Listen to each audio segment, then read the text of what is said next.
This past Kol Nidre, Sunday, September 24th, I stood on the bima and addressed the Shaar congregation in our magnificent sanctuary. I talked about our gifts, our heritage, the strength of our Shaar family, and our spiritual home, our 101-year-old building.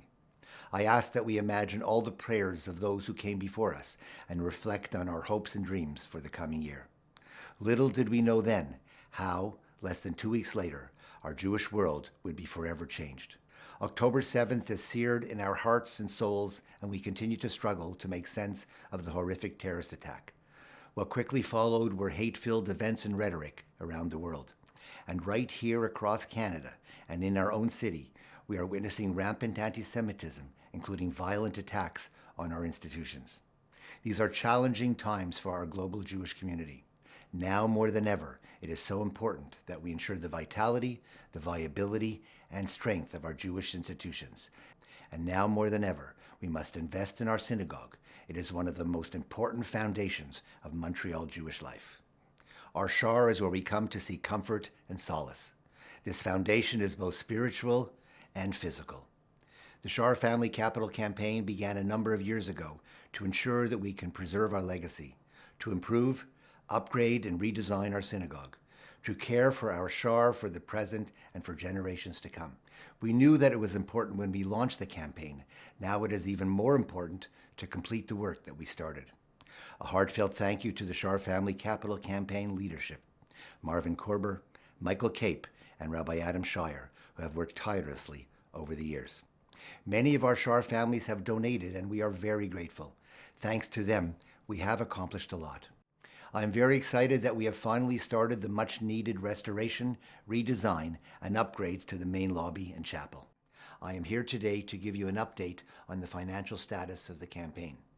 We continue to be faced with rising costs. Even with the generosity of our donors, some of whom have stepped up multiple times, we still have a way to go. We must raise an additional $4 million. After careful consideration, we have no other choice but to put in place an assessment. For those of you who have already contributed, there will be no assessment. We have taken into account many factors in our deliberations. There will be no assessment for those who have already contributed a minimum of $3,600. As well, there will be no assessment for members under the age of 40 and for those on rate reduction. We have reduced the assessment for single memberships and out-of-town members, and we have postponed new members' assessments for 2 years. The amounts are payable over 3 years in 4 payments, and of course, fully tax receivable. Donors who pledge a gift of $7,200 or more will have their names displayed on a donor board in the Côte Saint-Antoine lobby. Our synagogue is our anchor and a place to strengthen our community. We must preserve our legacy, secure our Jewish continuity, and meet our commitment to future generations. What comes next?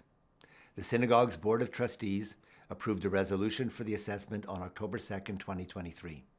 Now, in accordance with the Shaar HaShamayim bylaws, the congregation must ratify the assessment for it to come into effect. For this reason, we will hold a special meeting on Wednesday, May 1st, 2024. An email will be going out shortly with all these details. Wishing you and your loved ones a Shabbat Shalom.